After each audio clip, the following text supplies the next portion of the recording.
Madre mía, chicos y chicas, esto es GORDO. Tenemos al SEO del bueno sobre The Method de Mir y Can Yaman. ¿Os acordáis de esa noche en la que se les vio juntos, tan sonrientes, tan cómplices? Pues parece que no fue una noche cualquiera, fue el punto de inflexión para ellos.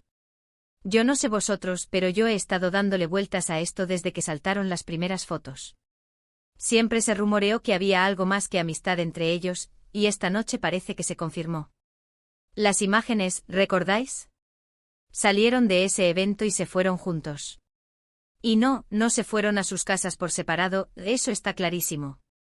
Para ser honestos, yo creo que hasta ese momento, ellos estaban jugando a ser amigos, a despistar a la prensa, a ver qué pasaba. Pero esa noche algo hizo clic.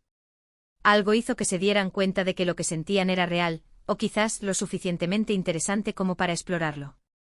Piénsalo, de repente las sonrisas eran más genuinas, las miradas más intensas.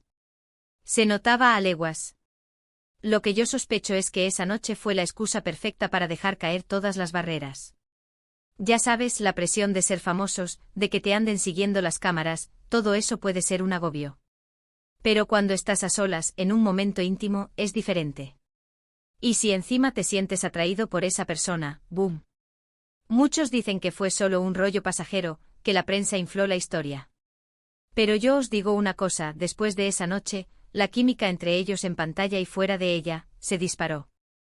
Era como si se hubieran dado un chute de energía, de confianza. Y eso, amigos míos, no se finge. Para mí, esa noche no solo cambió su relación, sino que también pudo haber influido en sus carreras.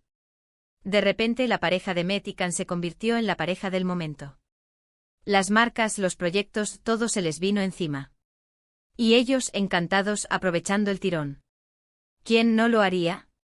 Ahora, la pregunta del millón, ¿fue esa noche un impulso pasional o algo más profundo? Yo me inclino por lo segundo.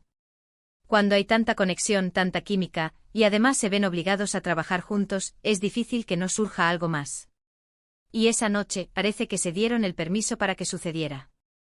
Y no me digáis que no tenéis curiosidad por saber qué pasó realmente, qué se dijeron, qué se hicieron. Yo sí que la tengo, y mucha. Imaginaos el momento, copa de vino, música suave, y dos personas que se atraen, magia. Lo que yo creo que está pasando ahora es que esa noche marcó un antes y un después. Les hizo darse cuenta de lo que podían conseguir juntos, tanto en lo personal como en lo profesional. Y por eso quizás mantuvieron esa relación en secreto durante un tiempo, para que fuera algo suyo, algo especial. Pero ahora, con todo lo que se sabe, con todas las miradas puestas en ellos, ¿creéis que podrán mantener esa chispa viva? ¿O el brillo de la fama los va a consumir? ¿Y vosotros, qué pensáis de todo esto? ¿Creéis que esa noche fue el principio de algo duradero o solo una anécdota más en sus vidas?